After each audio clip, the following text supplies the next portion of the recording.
இப்போ நீங்கள் பார்க்குறீங்க, என் ஜெயபாண்டி மேலே ஒரு கேஸ் இருக்குதுன்னு நிரூபித்தா 1,70,70,000 தரேன்னு சொல்லியிருக்கிறேன். அது ஜெயம் 1 நீதிமன்றம் சார்பில் இவ்வளோ நாள் கழித்து எனக்கு வாய்தா கொடுத்துருக்காங்க.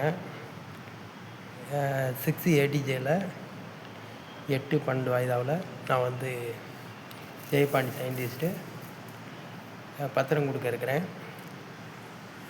ஹேமான்றவங்க வந்து அவங்க என்ன பேசியிருக்காங்க, அவங்க சமன் கொடுக்கும்போது ஜெயபாண்டி சயின்டிஸ்ட்டுக்கு அந்த கார்பன் பேப்பரை வச்சு கையெழுத்து போட விடாமல் வெறும் இதாக கையெழுத்து வாங்கிட்டு போயிட்டாங்க. இன்னொரு இதில் நீங்கள் போட்டுக்குங்கன்னு சொல்லிட்டு போயிட்டாங்க. அவங்க வாய்ஸை கேட்போம். என்ன கேஸ் அது சொல்லுங்க. அது என்ன 42க்கு 23 43க்கு 23. அதான் மேடம், அது என்ன கேஸ் நீங்க நம்பர் சொல்றீங்க? அதாவது குற்றவாளிக்கு இன்னென்ன கேஸுங்க? நான் ரயில் மறியல் பண்ணியிருக்கேன், சாலை மறியல் பண்ணியிருக்கேன், உண்ணாவிரதம் இருந்திருக்கேன். இதுதான் வீடியோ, ஆபாச வீடியோ தான். ஆபாச வீடியோனா அது பத்திரிகைலாம் போட்டிருக்கீங்களா? இந்த மாதிரி ஜெயபாண்டி இந்த மாதிரி போட்டிருக்கேன். அந்த வீடியோலாம் என்னுடைய யூடியூப்லாம் வந்து எந்த நீதிபதி வந்து லாக் பண்ண சொன்னது? இல்ல யூடியூப் வந்து அழியக்கூடாது மேடம்.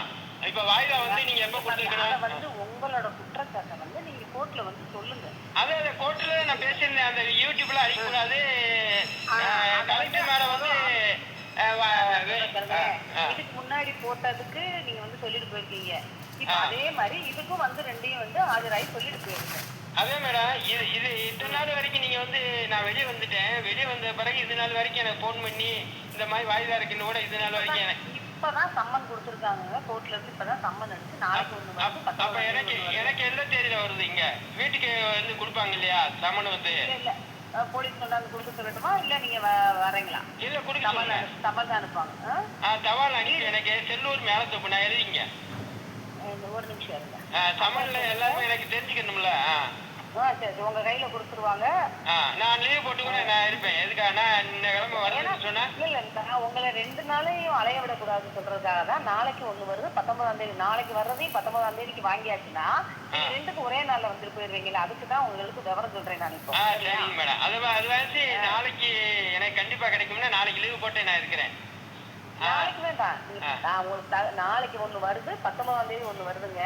இல்ல எனக்கு சம்மன் வந்து வரணும்ல. ஒரு நிமிஷம் கேட்டுக்காங்க சார். ஏன்னா நாளைக்கு வர்றதையும் நான் உங்களுக்கு 19ஆம் தேதிக்கு போட்டுட்டு 2ஐயும் சேர்த்து கொண்டாந்து கொடுக்க சொல்றேன். நீங்க 19ஆம் தேதி வாங்கிக்கோங்க. 19ஆம் தேதி அன்னைக்கு வந்துருதா? சரி, 19ஆம் தேதி லீவ் போட்டு வாங்க. நானே கூட உங்களுக்கு கொண்டாந்து கொடுக்குறேன். சரி மேடம். 19ஆம் தேதி வாய்தாவா? ஆமா, 19ஆம் தேதி வாய்தா. மேலத்தோப்பு. உங்களுக்கு வாட்ஸ்அப் இருக்குதா மேடம்?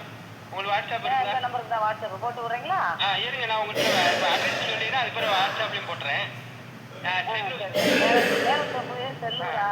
ஆமா, செல்லூர் மேலத்தோப்பு சந்தன மாரியம்மன் கோயில் தெரு. எங்கண்ணா வரலாம்?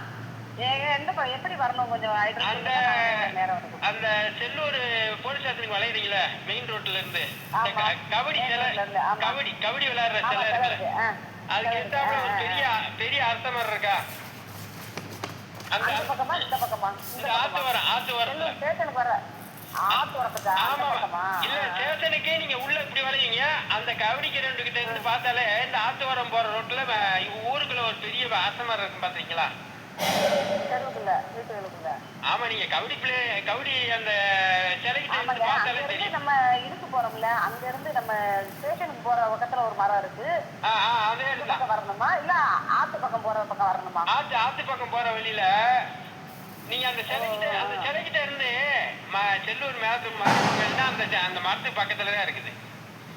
அங்க வந்து போன் பண்றேன். நான் வராருன்னா உங்களுக்கு போன் பண்றேன். நீங்க கூட வாங்க. என்ன யாரா இருப்பீங்க? சாயந்தரம் இப்ப இருப்பீங்களா? இப்ப இருப்பேன். இப்ப நான் வீட்டுலதான் இருக்கிறேன். அப்படியா? நாளைக்கு இருப்பீங்க? நாளைக்குன்னா நான் லீவ் போட்டுதான் இருக்கேன். சரி சரி. இல்ல இன்னைக்கு இதே மாதிரி சாயந்தரம் வந்தா இருப்பீங்கல்ல?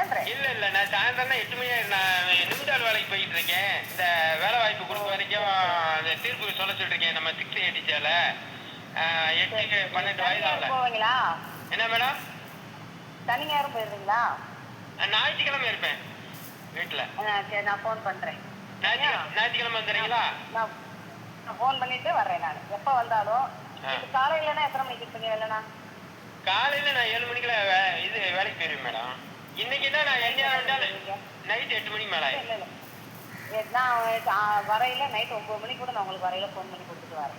இல்லை நைட்டு வேணாம் மேடம். நான் என்ன சொல்கிறேன், இன்னைக்கு இருக்கிறேன் இல்லாட்டி நாளைக்கு லீவ் போட்டு இருக்கிறேன். அதனால ஒன்றும் இல்லை. எனக்கு வந்து வேணாம், இதுக்காக லீவ் எல்லாம் போட்டுருக்க வேணாம். 19ஆம் தேதி தானே, நான் ஒரு நாள் கொண்டா கொடுக்குறேன், ஒன்றும் பிரச்சனை இல்லை. இல்லை மேடம், நீங்கள் கோச்சிக்கிறாங்க. நான் வந்து நாளைக்கு லீவ் கண்டிப்பாக நாளைக்கு லீவ் போடுறேன். நீங்கள் வாங்க. எத்தனை மணியாக இருந்தாலும் வாங்க. 7:30 மணிக்கு போல. இல்லைங்க, நான் இப்போ 7:30 மணிக்கு போல நான் கிளம்பி போகையில் உங்களுக்கு நான் வாரேங்க. அப்படியே வந்து அவனை வந்து கொடுத்து வாங்கிட்டு. ரைட் வாங்க வாங்க. உங்களுக்கு இப்போ 7:30 மணிக்கு கபடி சிலைக்கிட்ட வந்துட்டு நீங்க எனக்கு ஃபோன் பண்ணுங்க, நான் வந்துடுறேன். நீங்க 8 மணிக்கு கரெக்டா கபடி சிலைக்கிட்ட உட்காந்துருங்க. ரைட் மேடம், வாங்க. நான் வரேன் 8 மணிக்கு வாங்கனக்குள்ள வரேன். உங்க பேர் மேடம்? உங்க நேம் மேடம்? என் பேர் ஹேமா. என் பேர். ரைட் மேடம், நன்றி மேடம், வாங்க. ஓகே. இப்போ நீங்கள் பார்த்தீங்க ஹேமா மேடம் ஒரு சமன் கொடுக்க வரும்போது அதை வந்து வீடியோ எடுக்கணும்னு பார்த்தேன். வீடியோ எடுக்க முடியல. ஏன்னா அவங்க வந்து ஒரு சாஃப்ட்வேரை போட்டு அதை வீடியோ எடுக்கிற அளவுக்கு பண்ணியாச்சு. ஆனால் இருந்தாலும் சைபர் கிரைம் நான் ஜெயபாண்டி சிறையில் இருக்கும்போது எனக்கு உரிய கேஸை குற்றப்பத்திரிக்கை தயாரித்து கொடுங்க, அதுக்கு பிறகு தான் பெயிலில் வெளியே போக வேண்டியது ஜெயபாண்டி சயின்டிஸ்ட்டு சொல்லியிருந்தேன். ஆனால் இன்ன வரைக்கும் சைபர் கிரைம் என் மேல் வழக்கு பதிவு செய்து, உண்மையான வழக்கை பதிவு செய்து அதை எனக்கு கொடுக்கவில்லை. இப்போ 19ஆம் தேதி வாய்தான்றாங்க. என்ன கேஸுன்னு கேட்டால் 2 கேஸுன்னாங்க. ஒன்று ஆபாச வீடியோ போட்டேன்னு சொன்னாங்க. இன்னொரு கேஸ் என்னென்னா அது சொல்லலை. ஒரு பஸ்ஸு நம்பர் போட்டிருக்காங்க, அந்த ஊர் பேர் போட்டிருக்காங்க. அப்போ ஜெயபாண்டியுடைய குற்றப்பத்திரிக்கை இன்ன குற்றம் செஞ்சீங்க, நீங்கள் ஜெயபாண்டி உண்ணாவிரதம் இருந்த குற்றமா, அல்லது சாலை மறியல் ஜெயபாண்டி பண்ணியிருந்தான், ஜெயபாண்டி ரயில் மறியல் பண்ணியிருந்தான், ஜெயபாண்டி நீதிமன்றத்துக்கு செருப்பு மாலை போட்டு மதுரை 4 மாசி வீதியும் ஊர்வலம் போனேன். இப்படி பல விதம் செய்திருக்கிறேன். அதுக்கெல்லாம் வந்து அரசாங்கம் கலெக்டர் மூலமாக அனுமதி பெற்று தான் எல்லா குற்றத்தையும் செய்திருக்கிறேன். அதுக்கு வழக்கு பதிவு செய்து பத்திரிக்கை மூலமாக அறிமுகப்படுத்தி சிறையில் அடிச்சிருந்தா அது கேஸாக மாறும். என்னுடைய யூடியூப்பவும் லாக் செய்திருக்கிறாங்க. என்னுடைய செல் நம்பரில் இருக்கிற, அதாவது 2021லேருந்து 2024 வரைக்கும் பதிவாகப்பட்ட யூடியூப் வீடியோவும் யார் யார்கிட்ட நான் பேசியிருக்கேன்றதெல்லாம் லாக் செய்திருக்கிறாங்க. அந்த யூடியூப்பை ஜெயபாண்டி சயின்டிஸ்ட்டு ஓப்போ செல்லில் 2021லேருந்து 17/5/2024 வருஷத்து வரைக்கும் யார் யார்கிட்ட பேசியிருக்கேன், எந்தெந்த அதிகாரிகிட்ட பேசியிருக்கேன், அனைத்து விஷயமும் அந்த ஓப்போ செல்லில் பதிவாகிருக்குது. அதனால் இவ்வளோ காலமாக ஜெயபாண்டியுடைய ஆதார் கார்டுலேருந்து, ஆதார் கார்டுக்கு ஓடிபி வர்ற செல்ஃபோன்லேருந்து சைபர் கிரைம் தான் அதை வச்சுருக்காங்க.